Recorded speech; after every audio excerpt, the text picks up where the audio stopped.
No sé en qué momento exacto empezó a torcerse el aire de aquella tarde.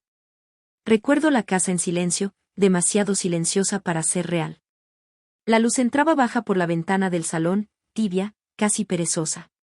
Mi marido estaba cerca, tan cerca que no hacía falta mirarlo para saberlo. 30 años, esa edad rara en la que uno cree que ya lo ha visto todo y al mismo tiempo se deja llevar como un adolescente. Yo pensaba que era una tarde más, íntima, nuestra. Nada extraordinario. O eso creía. Habíamos cerrado el mundo afuera. Literalmente. Las puertas, las cortinas, los teléfonos olvidados en otra habitación. Hay momentos así, no sé si te ha pasado, en los que la vida se reduce a respiraciones y a pequeños gestos que solo entienden dos personas. El tiempo se vuelve espeso, lento. Yo estaba ahí, presente, confiada. Tal vez demasiado. Entonces ocurrió algo tan simple que todavía me sorprende. La puerta. Ese sonido seco, cotidiano, casi vulgar. No fue un golpe fuerte. No fue un estruendo. Fue peor, fue natural. Como si nadie hubiera pensado que debía avisar. Como si aquel espacio, nuestro espacio, de pronto ya no nos perteneciera. Él entró sin anunciarse. Un amigo de mi marido. Lo conocía bien, claro. Había comido en nuestra mesa, había reído con nosotros, había compartido historias largas y copas cortas. Nunca lo vi como una amenaza, ni siquiera como una presencia relevante. Hasta ese instante. Hasta que lo vi allí, inmóvil, con la sorpresa dibujada en la cara y algo más, algo que no supe nombrar al principio. No grité. Eso siempre me llama la atención cuando lo recuerdo. No hubo escándalo, ni carreras, ni palabras apresuradas. Solo una pausa. Una de esas pausas incómodas en las que el mundo parece contener el aliento. Mi marido lo miró. Yo los miré a los dos. Y en ese cruce de miradas pasó algo extraño, casi imperceptible, pero decisivo. La vergüenza duró muy poco. Tal vez segundos. Después vino otra cosa. Una tensión distinta, más densa, más peligrosa. El amigo no se fue de inmediato. Tampoco fue invitado a quedarse, al menos no con palabras. Pero el silencio, a veces, dice más que cualquier frase. Yo lo sentí en el cuerpo antes de entenderlo con la cabeza. Pensé en levantarme, en cubrirme, en imponer el orden que la razón exigía. No lo hice.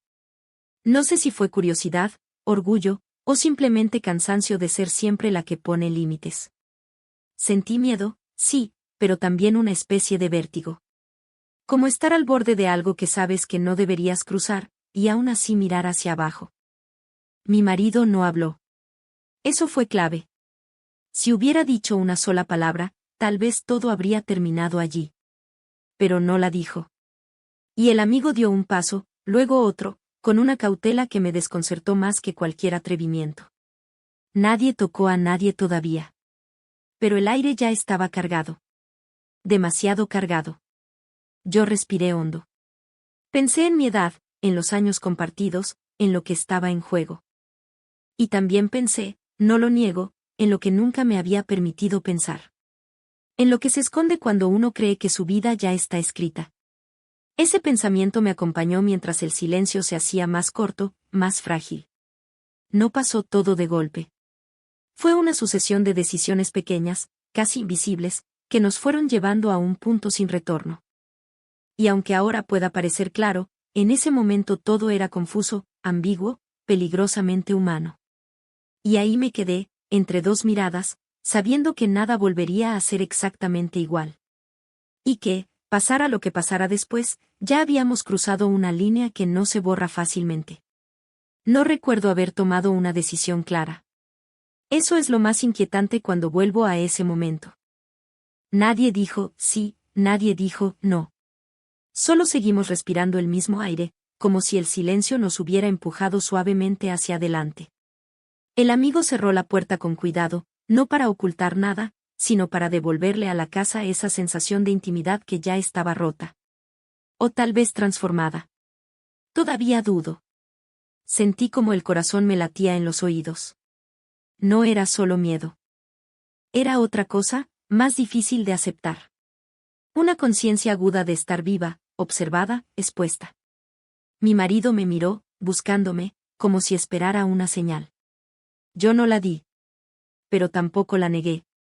A veces, la ausencia de gesto es el gesto más fuerte.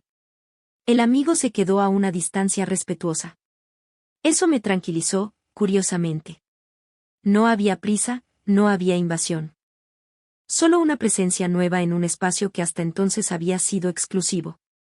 Me pregunté si aquello era una traición o simplemente una revelación tardía de algo que ya existía, escondido bajo años de rutina y confianza. Pensé en los domingos familiares, en las cenas tranquilas, en las risas compartidas.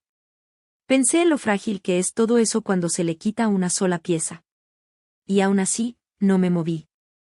Me sorprendí a mí misma aceptando que la vida no siempre se comporta como nos prometieron. Que el orden es una ilusión cómoda. Mi marido habló por fin, pero no con palabras. Fue un gesto mínimo, casi imperceptible, una forma de mirarme que conocía bien. Una pregunta sin voz. Yo respondí de la misma manera. No con valentía, tampoco con sumisión. Más bien con honestidad cansada. Con esa sinceridad que aparece cuando ya no tienes energía para fingir. El tiempo volvió a cambiar de forma. Ya no era lento, pero tampoco rápido. Era extraño, irregular.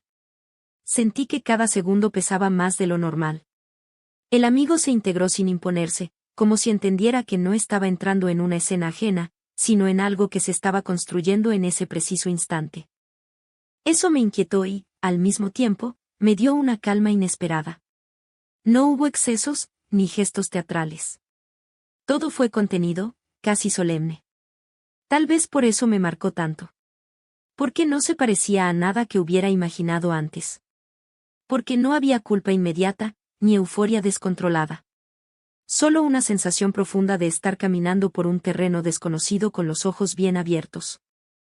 Pensé en el mañana. En cómo nos miraríamos después. En si habría palabras suficientes para explicar lo ocurrido o si, por el contrario, el silencio volvería a ser nuestro refugio. Pensé en la edad, en la experiencia, en todo lo que ya no se puede fingir cuando una ha vivido lo suficiente. Cuando todo se calmó, nadie salió corriendo. Nadie buscó excusas. Permanecimos allí un momento más, como quien observa las cenizas después de un fuego inesperado. Yo sentía una mezcla rara de alivio y vértigo.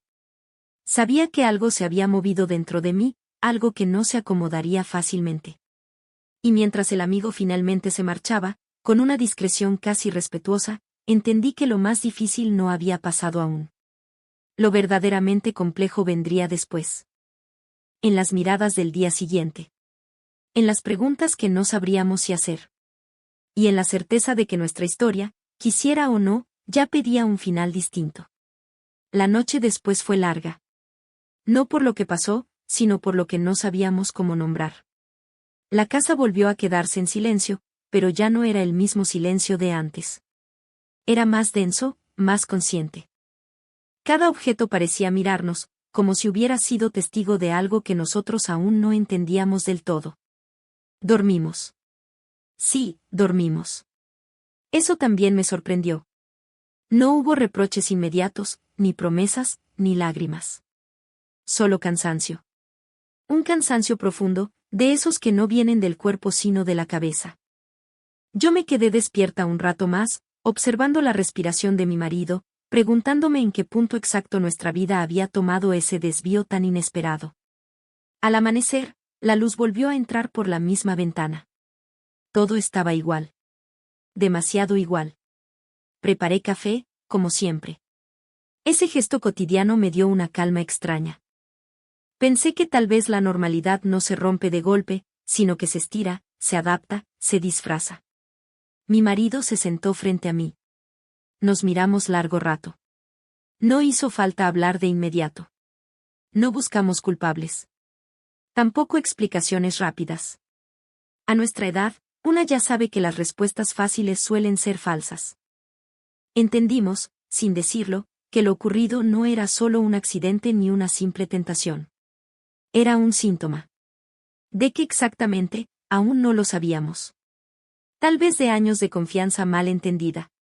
Tal vez de deseos que nunca se atrevieron a salir a la superficie. El amigo no volvió a aparecer. Ni llamadas, ni mensajes. Agradecí esa distancia.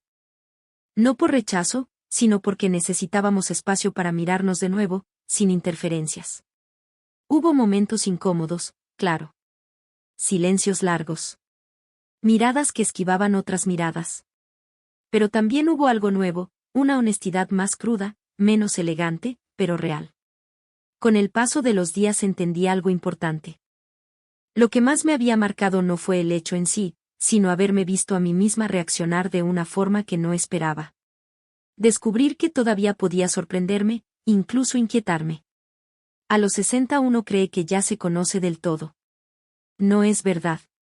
Nunca lo es. No sé si nuestra relación salió fortalecida o simplemente transformada. Tal vez ambas cosas.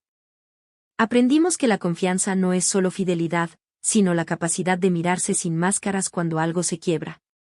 Y aceptar que no todo tiene una explicación limpia, ordenada, cómoda. Hoy, cuando recuerdo aquella tarde, ya no siento vergüenza. Tampoco orgullo. Siento respeto por ese momento frágil en el que la vida nos obligó a detenernos y mirarnos de frente. A reconocer límites. Y también deseos. A entender que incluso los errores pueden enseñarnos algo si uno se atreve a escucharlos. Seguimos juntos. No como antes. De otra manera. Más conscientes del valor del silencio, pero también del peligro de esconder demasiado. Y cada vez que cierro una puerta, cada vez que escucho un paso inesperado, recuerdo que una sola entrada sin aviso puede cambiarlo todo. Y que, a veces, el verdadero final no es el escándalo, sino lo que uno decide hacer después, cuando ya no hay nadie más mirando.